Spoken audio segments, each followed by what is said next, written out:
Assalamualaikum.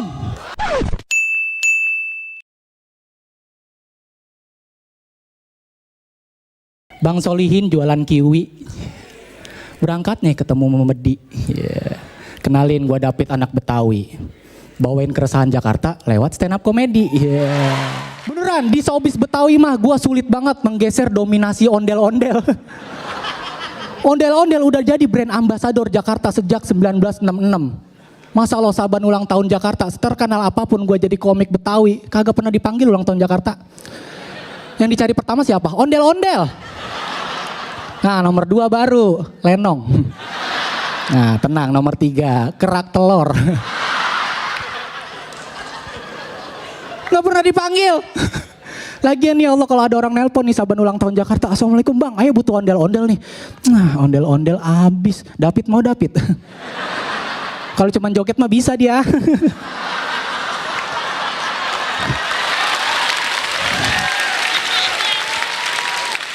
Event tahunan Jakarta yang hubungannya dengan showbiz ada juga pemilihan Abang None. Menurut gua ini cuman seremonial. Begitu kepilih kagak kelihatan kontribusinya apa buat Jakarta. Abang None cuman buat pajangan. Persis kayak pagar ayu di kondangan. Makanya dipilih yang cakep. Coba yang biasa aja lu ngelihat itu cewek cakep lagi ngejogrok boy. Ngejogrok bae di situ. No dapur piring kotor kayak angkatin. Gue sebagai orang Betawi juga suka kesel. Sebab apa? Di film-film orang Betawi selalu perannya yang diekspos itu marah-marah. Nggak usah main film. Sehari-hari kita begitu. Kita emang kagak punya beras marah. Belum bayar listrik marah. Kalah pilkada marah. Giliran diomelin Ahok jiper. Bagian ini ya Allah. Lu lihat. Ini bangun desa bikin pertahanan.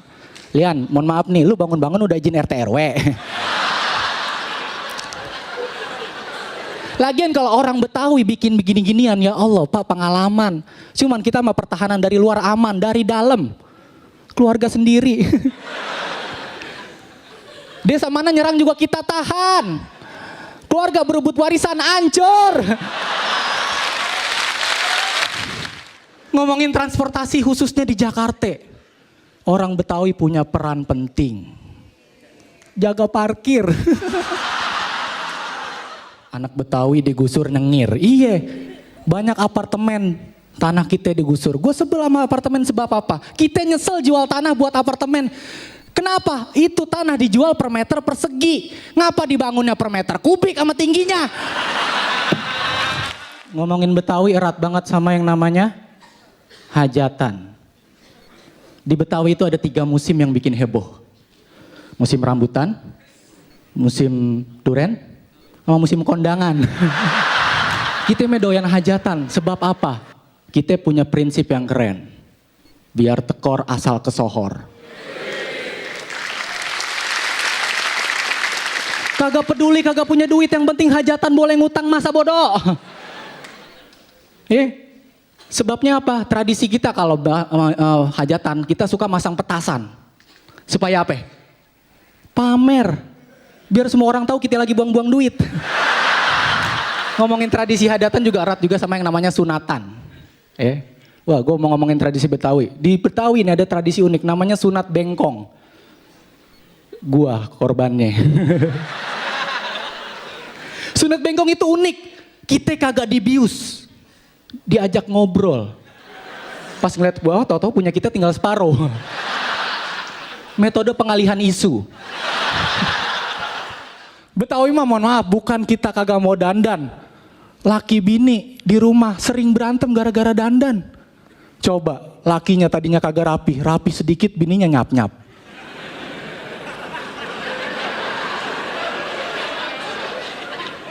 Kampung mana yang baru ada jande katanya.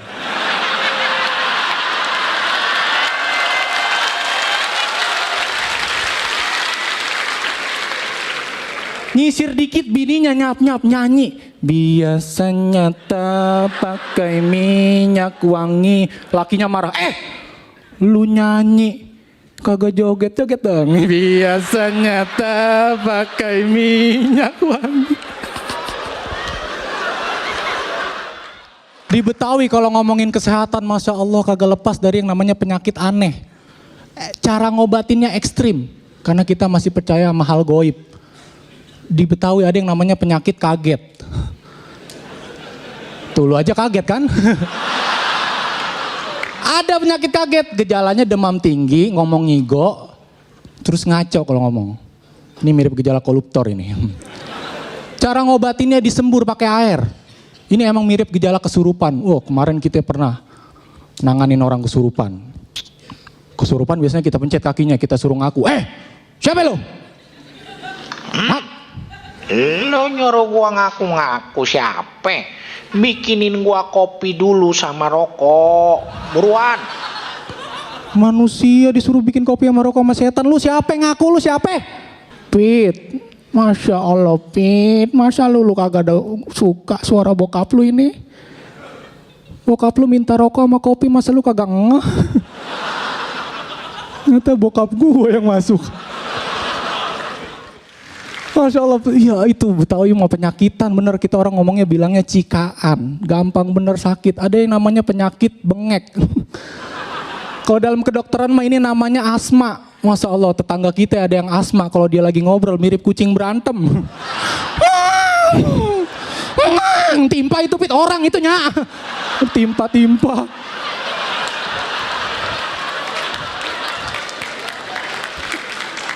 Cara ngobatinnya juga unik. Katanya kalau anak kecil punya bengek, itu suruh mandi bareng bapaknya. Astagfirullah. Ini ngapa nimbulin masalah baru? Bengek sembuh kaget.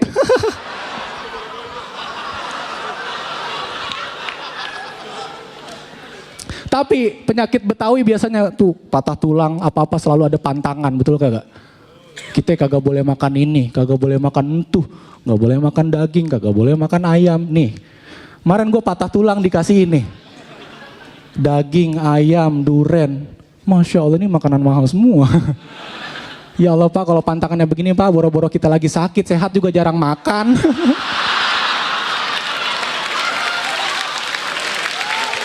Ngapain? Cuman penyakit paling serem di Betawi itu ada yang namanya dampak. Ada yang tahu dampak nggak? Gejalanya panas tinggi melenting merah. Kalau dalam kedokteran itu sebutnya herpes. Katanya sebabnya kita ngelangkahin tempat orang berzina. Aduh kena dampak nih. Salah siapa? Salah orang yang zina, ngapa kagak ditandain ini udah tempat zina? Saya pernah zina di sini, awas. Kita minggir.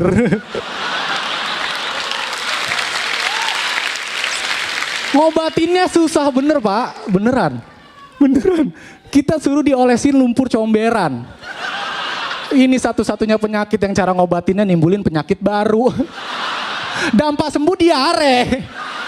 Terus kita disuruh bejek sarang tawon. Ya Allah ini ngobatin orang apa main Fear Factor? Susah bener kan? Ya Allah Pak, kita kalau ngobatin orang yang begini Pak, nyari jalannya mah. Kalau kita sakit dampak, saran dari gua, jangan berobat, mending tobat. Di sini ada yang pernah nonton iklan yang bintang iklannya Raisa, iklan kopi. Dia bilang gini, Raisa ngopi yuk. Kebayang gak sih kalau Raisa ini orang Betawi? Raisa ngopi yuk. Ada rokoknya gak bang? Nyanyi 4 panggung belum ngudut, asem bener ini mulut. Alah. Betawi itu kaya. Dulu. Waktu Balai Kartini masih rawa. Betawi orang bilang hobinya suka jual tanah. Mohon maaf kita udah berevolusi. Bisnis kontrakan kita udah ganti. Encang gua no anti mainstream. Kontrakan semuanya dijual. Dia ganti bisnis ruko. Rukonya dikontrakin lagi. Sama aja. Bayang beda. Ngomongin makanan Betawi.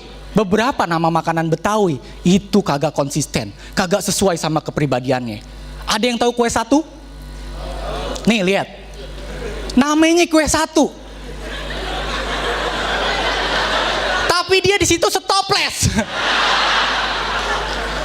Teman-temannya kagak dianggap. Ini kue antisosial.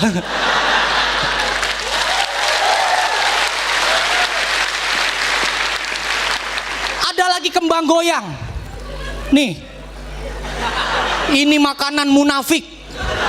Buktinya gue setel lagu dangdut, diem aja. Katanya goyang. Udah insaf.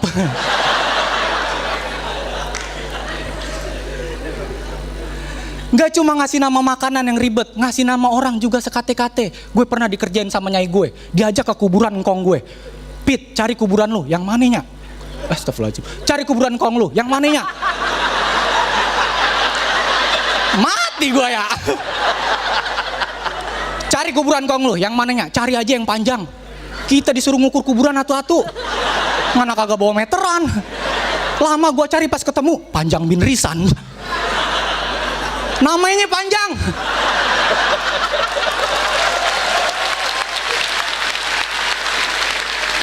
Itu baru engkong gue. Ini buyut gue, namanya lebih aneh.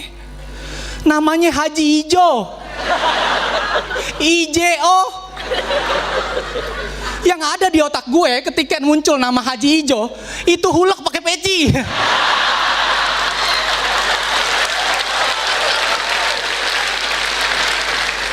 Lu kebayang saban dia ceramah marah-marah, mimbar pada roboh. Sekian dari gua, David Urbianto.